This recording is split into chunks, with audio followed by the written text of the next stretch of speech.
Mari salam. Bismillahirrahmanirrahim. Assalamualaikum warahmatullahi wabarakatuh. Jumpa lagi dengan kami tim pelatihan PAS Al-Kaso Pusat. Saat ini kita berada di Klaten.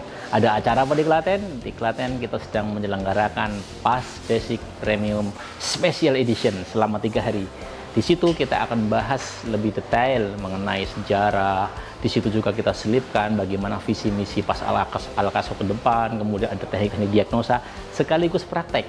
Dan event spesial ini tentu saja pesertanya terbatas, langsung dipandu oleh super-supervisor yang berkompeten. Seperti apa acaranya? Ayo kita tengok. Bismillahirrahmanirrahim. Assalamualaikum warahmatullahi wabarakatuh. Baik, kita awali untuk acara kita di pagi hari ini dengan basmalah bersama.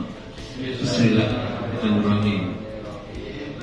Insya Allah Bapak Ibu, PAS ini tidak concern hanya pada bagaimana kita menterapi seseorang, bagaimana kita membantu kesembuhan seseorang, tapi lebih dari itu kita nanti akan lebih memahami bahwasanya pergerakan PAS ini lebih kepada nilai-nilai dakwah. Memohon ridho Allah dan semoga ilmu yang kita pelajari di hari ini dan 3 hari ke depan bisa mudah kita pahami dan juga dimudahkan oleh Allah untuk bisa mengamalkan keilmuannya.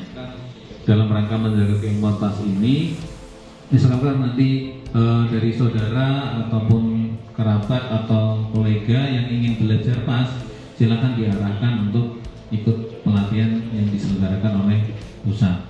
Salam PAS.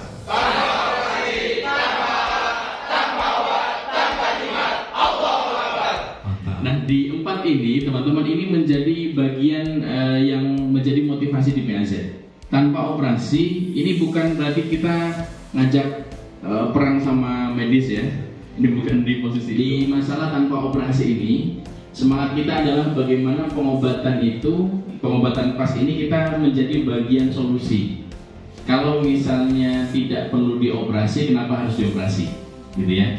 Jadi kita mencoba menawarkan ikhtiar yang lain sebelum kemudian orang itu menginjak ke meja operasi. Nah, orang itu ketika berikhtiar untuk kesembuhannya, dia tidak bergantung dengan alat di sini sifatnya mahal, kemudian tidak bisa diakses oleh semua orang, ya. Artinya dia hanya berada di tempat-tempat tertentu. Kemudian setelah itu ya tidak semua orang bisa punya. Nah, alat yang kita dimaksudkan di sini adalah bagaimana orang ketika berikhtiar sembuh itu dia tidak kemudian menggantungkan dirinya dengan alat-alat yang sifatnya sulit didapat, dibeli, dan seterusnya. Maka kemudian kita menawarkan ikhtiar berupa pengobatan yang tidak bergantung pada alat-alat tersebut. Kemudian tanpa obat juga sama. Semangat kita adalah menghadirkan ikhtiar yang itu menjadikan orang ketika dia berikhtiar menjemput kesembuhannya, dia tidak bergantung pada obat-obatan tertentu. Apalagi kalau kita bicara obat kimia, kan orang ada yang kemudian kena vonis dia harus minum obat seumur hidup, betul ya? Nah, kita mencoba menawarkan ikhtiar yang lain yang mudah-mudahan itu bisa menghilangkan seumur hidupnya, gitu ya. Paling tidak dia punya ikhtiar. Ini masalah kesyirikan. Semangat kita adalah namanya berikhtiar sembuh itu harusnya bertambah kedekatannya dengan Allah. Jangan sampai kemudian orang berikhtiar itu justru apa? Menjadikan orang tersebut justru dapat ancaman nerakanya Allah Ta'ala. Apa yang ingin kita sampaikan di sini, teman-teman? Yang pertama adalah ini kenikmatan yang Allah Ta'ala berikan untuk kita. Apa itu? Allah Ta'ala berikan banyak pilihan ikhtiar untuk sembuh. Ini semuanya sifatnya pilihan ikhtiar manusiawi.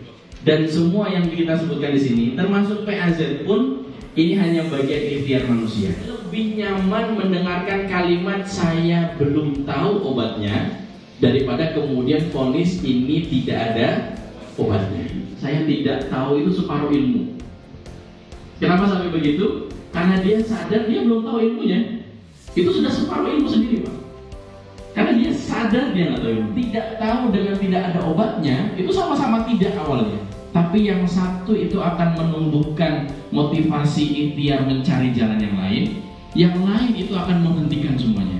Semua teori sudah diberikan, Pak. Itu ahli virolog semua sudah ngomong begitu, bahaya dan seterusnya. Kok nggak ada yang ngasih solusi macam-macam? Ini ada orang ngomong, begitu dia ngomong, sebenarnya nggak usah fokus ke situ, fokus ke yang lainnya coba. Gimana orang bisa kuat terhadap virus dan seterusnya. Kemudian di komen masyarakat apa? Oh, Anda sih mengawali perjalanan belajar beliau dari Tibbun Nabawi. Karena beliau dari awal meyakini, Pak, namanya kalau langganan ke rumah sakit, beliau ini sudah sering. Kalau beliau sakit-sakitan dulu ya. Berapa kali, bahkan sudah sampai di level rumah sakit Eropa karena beliau tinggal di Belanda. Itu ternyata beberapa kasus itu tidak selesai, sudah rumah sakitnya Eropa gitu. Dan tetap beliau meyakini bahwa Islam punya solusinya di sini. Akhirnya itu mengantarkan beliau kemudian belajarnya dari bekam ya, Tibbun Nabawi seperti bekam, madu, herbal-herbal itu beliau belajar, beliau tuntaskan semuanya. Yang menarik adalah Bapak Ibu semangat beliau itu semangatnya memang dari dulu syiar. Gimana kemudian muslimin itu megang kembali kekuasaan di muka bumi ini. Oke. Sakit juga? Sama sakitnya. Oke. Pelan-pelan Pak ya, hitungan ketiga. 1, 2, 3 cepet. Coba sambil tiduran terus sesakan gitu. Ya, begitu juga sebaliknya begitu. Nah, ini harus lurus semuanya. Nah, begitu sudah lurus. Bisa dipahami teman-teman ya? Nah, nanti kalau misalnya tidak terasa nggak jadi masalah, karena titik sentuhnya ada banyak. Nah, nanti yang bagian sini didorong ke arah mana? Ke arah kendornya, ke arah kiri. Antara leher sama kepala ini ya, Pak ya. Yang belakang kepala ini dan ngerasain ada beban. Sakit. Bismillahirrahmanirrahim. Alhamdulillah sahabat Pas Trooper dimanapun Anda berada. Hari ini hari kedua di rangkaian agenda pelatihan basic premium di Ayub Camp. Ya, buat teman-teman yang penasaran bagaimana serunya kelas basic di Ayub, ikuti terus informasinya, daftarkan segera ya. Assalamualaikum warahmatullahi wabarakatuh.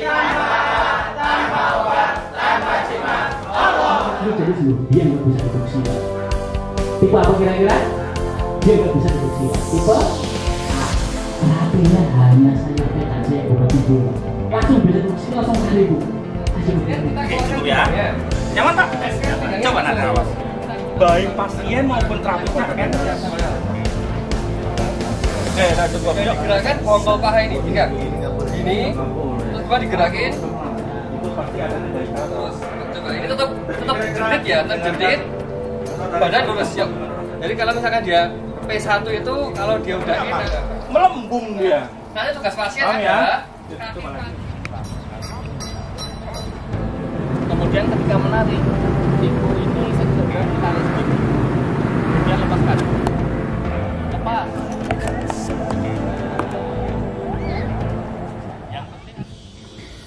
Itu dari sisi parlemen. Walaupun dibahasakan ini betul-betul membuktikan kalimat Nabi SAW kagutha isail gitu ya. Seperti gitu ya. Hampir mulai dari awal gitu ya. Banyak tapi tidak. Sampas.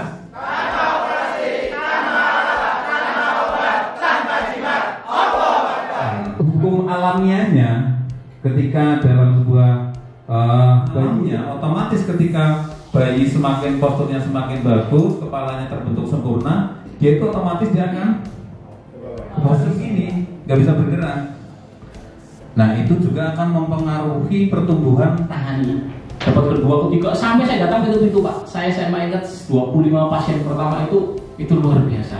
Saya dapat pasien yang pulang cari 100 pasien. 2019 tugasnya pulang cari 100 pasien.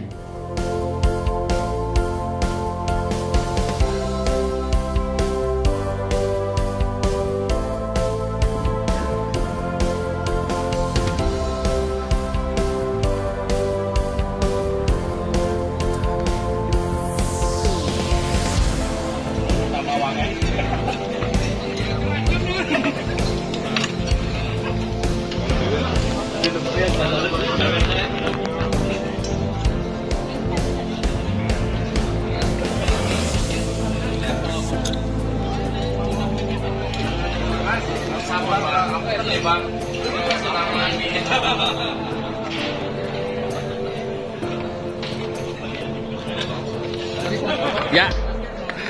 Nama saya Sartono dari Boyolali Utara. Alhamdulillah saya diberitahu sama anak saya namanya Sofyan, diajak untuk ke Klaten untuk belajar PAS ini. Alhamdulillah saya dapat ilmu yang paling dahsyat. Alhamdulillah saya sebagai terapis di rumah baru ini menemui ilmu-ilmu seperti ini. Alhamdulillah, insya Allah saya dipraktekkan di rumah. Insya Allah tetangga saya dan teman saya akan mau ajak belajar di sini. Alhamdulillah, Ustadz Aris saya dulu pernah ketemu di Darussahadah, tapi karena beliau sudah dijemput kepada Allah Subhanahu wa Ta'ala, saya merasa gelisah hati saya.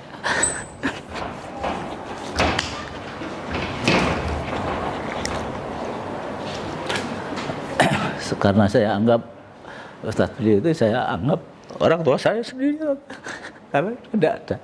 Alhamdulillah ilmu-ilmunya bisa diturunkan dengan siapapun yang alhamdulillah semua pada mencari ilmu itu memang agak sulit. Alhamdulillah sekarang sudah ada penerusnya, mudah-mudahan manfaat sampai nanti. Tanpa operasi, tanpa alat, tanpa obat, tanpa